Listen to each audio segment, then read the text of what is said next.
because we're a different ethnical group, we're not Africans in the sense that the Negroes and other groups have actually originated in Africa.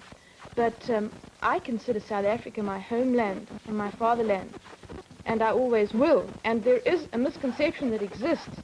Most people think that the white settlers came to South Africa and took the land from people who Oh no, it is not, and I'll prove it to you. Who came to South Africa and took it away, as the whites came here to America and took it away from the indigenous occupants. In 1652, when the first white settlers arrived at the Cape, the Bantu, as they are now known, the Negroes in South Africa, were still coming down from equatorial Africa, migrating. And it's a fact that they had not yet entered what is now known as South Africa, the borders of South Africa. The only indigenous occupants in Africa, South Africa at that time, were the Bushmen, and they were exterminated by the Bantu coming down. Excuse me, Susan, on that point, I think you've read your history upside down. How come? Yes, you see, the exact thing that happened was that these Dutch men, I think they were Dutch men, they haven't got a place in their homeland. Oh, not no, a means of living. I can just prove... Let me finish. All right, and then I can prove you how wrong your historical facts are. Oh, no, you know, your history is South African history. Mine is a bipartisan history. Well, this men came without any means of livelihood in their own country, with their economic background without any meaning at all. They came to South Africa. And the real facts are that as they came and there was an influx of these Dutch people from their unwanted homes, as there was an influx, the Bantus they were pushing the Bantus up into the country, till came the Zulu War, in which the Zulus were finally defeated in the most bitter and agonizing struggle they had against these Africans, you call them? Yes. I don't know where you get your historical facts from. I don't. Got my historical fact from, I think, is it Mr. Trevelyan? He's in British history. Oh, that's far Mr. better George than... Trevelyan knows nothing then, and I'll say that. Because it so happens that these penniless whites, as you call them, didn't come out because they didn't have homes or because of any kind of persecution. They were sent out as officials of the Dutch East India Company to establish a refreshment station for ships passing around passing around the bottom of the Cape. Just as the Dutch settlers were sent out to America by the Dutch West India Company to settle and to make a refreshment station here. Now, I think if you had to turn around to those Dutch settlers who came out and said that they came out because they were penniless, they'd be just as indignant as I am. And as you say that the white settlers came and pushed the Bantu back, yes, it's a fact that the whites went into the interior of Africa and didn't come into contact never even saw a Bantu until 1795, which was practically 100 years, more than 100 years after they had arrived in South Africa. How did you have the Zulu War? What brought it about? The Zulus had already, by the time, I think you must have a look at a map. Zululand is very far from the Cape, where these people arrived. And in 100 years, within 100 years, after the arrival of the white settlers, the Zulus had by that time, the Zulus are a part of the Bantu group, had already come down to Natal. And then you've got the two groups, the one coming from the north, the one coming from the south, and they met. And that's where you get the Zulu War. It was not even a clash in the sense you are taking it. It was even the British. It was a clash. The British in their benevolence, or in fact in their, because they've seen the facts that this thing is not good, they even were exercising a tempering force upon the people. Boniface, just to make things more complicated for you and Susan, I've heard a third interpretation of this, which might settle it. That was the fact that the Bantu were a migratory people. And that it may be true that at some point when the whites came in, there weren't any Bantus there because they were migrating somewhere else. But look, this is all past history now. I'd like to hear something from Mesfin and Amelia on their interpretation of South African history, but almost rather. Let's bring it up to the present, can't we? Yes. Yes, we bring it up. Well, come back just a minute, Sue, to your violent prejudices against the press because they're misrepresenting what goes on in South Africa. Do you want to clarify that a bit? Yes, I would. Will you? No. Well, I know one outstanding example of misrepresentation. We read in an American, I think it was a magazine, I won't give the name, although I could very easily.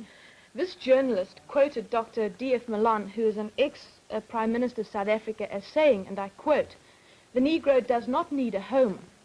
He can sleep under a tree." Well, not only is this absolutely fictitious, but he forgot to mention the fact that brick and concrete trees, known to most people as houses, are costing thousands, millions of dollars of the white taxpayers' money annually. What did you say? I didn't get the point. Said what houses? Well, you see, this journalist said that Dr. Yes, Malan... I got that point. You say what houses costing the government millions of dollars? I What said houses? concrete and brick and cement houses for the Bantu peoples. But these are the Bantus that are working for you in the factories. How did you get the money? They got the money, they mined the gold, got the gold, and you sold the gold outside. You got the money and you say the money is yours. Of course You it can't is. do that's a contradiction, Look, please. we came along, we bought the machinery, we developed the mines. From where did you get the machinery from the mines in Johannesburg? Do you own the No, mines? we got Who our worked the machinery. mines? We got our machinery from Great Britain. Who From worked- the money that was picked, what was got with the diamonds and How the did you get the were diamonds out of the alluvial. ground? No native labor there, How did you Boniface. get the diamonds out of the ground? They I want weren't that. dug out of the ground. They were alluvial diamonds. No native labor there, my boy. What do the natives do? You know what, Suzanne, what's one point you must get right down to the crux of the matter, is that in this country, the Africans are really the backbone of your economy. I And want it to is point one of out that the fact. cases where you get this question of man's inhumanity to man. And every day you come here to complain about misrepresentation in the American press. In the actual matter of fact, the American press is giving a fairly good view of the whole situation you been because to they have South a color Africa? problem themselves. Have you been to South Africa, my boy? I wouldn't even pay a penny to go there. Well, then, That's how for can you sure. talk? How can you talk? Because I have the facts. People come in there, get every people, no means of living. How can I go there? I want a house, I want a home, I want position in society. Well, look, they're getting it. They're Sue, getting let's exactly ask- what they want. I'd love to hear from Amelia and Mesfin what if their picture of South Africa is the same as Boniface's It is. should be the same weight. Well, coming from Africa myself, naturally I would be a little embittered against the whites in South Africa because from what we hear, they are mistreating the Africans there. But personally, I have no preconceived ideas against the whites because, frankly, I haven't been there, and you can't always trust what you hear from people or what you read from the press. So I have no solid facts about South African problems. Actually, I myself am against the South Africans because, I mean the white people in the South Africa, because in whose house can one come and take away They haven't the taken away any land. property? Because what they are doing now, the white people are mining and taking the property for themselves, and that's what they shouldn't do, because the native people who are living there, they should have what is the property of theirs. Well, actually, before I came from Ethiopia, I was reading about this in the press, and they were pretty hot about it. They were against the white people. The same thing could happen to them, of course. On this oppression business, if you say the Bantu in South Africa are oppressed, how do you account for this fact? That every year, regularly, hundreds of thousands of Bantu and Negroes from other territories adjoining South Africa, such as Portuguese, East Africa, etc., are invading our country illegally in spite of the law. We've gone. Are they coming for oppression? They know what goes on in South Africa, and they come back year and year again. Those who have worked in South Africa and have been sent back, come back. Are they coming back to seek oppression? Your query, this does not answer what I am driving at.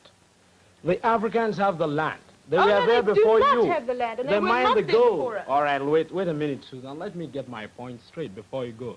They mine the lands, they get the diamonds, you sell the diamonds outside. And when you get the diamonds, you say they are not to be given their own fair share of the quota. Have you read Cry of the Beloved Country? Yes, I have. How? It's a one-sided Look, view. one-sided view, and it was written by an European. How could Europeans be having one-sided view about their own They're king and radicals in king? every nation. Radicals? You are radicals in South Africa, then? Oh, no, we're not. Look, Mesfin was just talking about, and all of you, about the importance of news about South Africa in the Gold Coast, in Nigeria, and in Ethiopia. I'm wondering whether news about racial problems in the United States also takes up a good deal of space in your countries. Does it in the Gold Coast? Yes, very, because after all, the Negroes come from the Gold Coast, and we feel very badly about what